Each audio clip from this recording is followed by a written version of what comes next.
వెనుకబడిన దేశాలు లేకపోతే ఇతర దేశాలలో ఉన్నటువంటి చర్చిలు డెవలప్‌మెంటు, అక్కడ మత మార్పిడులకి, అక్కడ విద్య పేరుతో, వైద్యం పేరుతో చేయడానికి ఆహ్, ఇదే మన క్రైస్తవ దేశాల నుంచి డబ్బులొస్తా ఉంటాయి. నడుస్తా ఉంటది. వీళ్ళందరిని పెంచుకునే క్రమంలో తమ దేశంలో ఉనికి కోల్పోతున్నారేమో ఆలోచించుకోవాలి. ఎందుకంటే ఇప్పటికే బ్రిటన్‌లో క్రైస్తవం కంటే కూడా ఏ మతము మాకు లేదని చెప్పే వాళ్ళ సంఖ్య పెరిగింది. క్రైస్తవం రెండో స్థానానికి పడిపోయింది. అమెరికాలో చర్చిల నిర్వహణకి భక్తులు విరాళాలెయ్యకపోవడంతో, చర్చులు మూతబడిపోతుంటే వాటిని కొనుక్కొని మసీదుల కింద కడుతున్నారు. ఆ దేశానికొచ్చినటువంటి చొరబాటుదారులు, శరణార్థులు కలిసి. ఇంకొక వైపున తగలబెడుతున్నారు. తాజాగా చూస్తే ఆహ్, grand view united presbyterian church పిట్స్‌బర్గ్‌లో ఉంటది. 1857 నుంచి ఉన్నటువంటిది.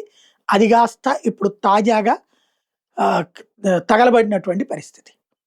అంటే క్రమంగా నిర్వహణలో సంథింగ్ ఏదో జరుగుతుందక్కడ. అది ఆ రూట్‌లో చర్చించడం కంటే సహజ సిద్ధ ప్రమాదపు రూట్‌లో అనుకోవడం వల్ల తేడా జరుగుతుంది. క్రైస్తవం మీదనే అక్కడ సంథింగ్ కుట్ర జరుగుతోంది.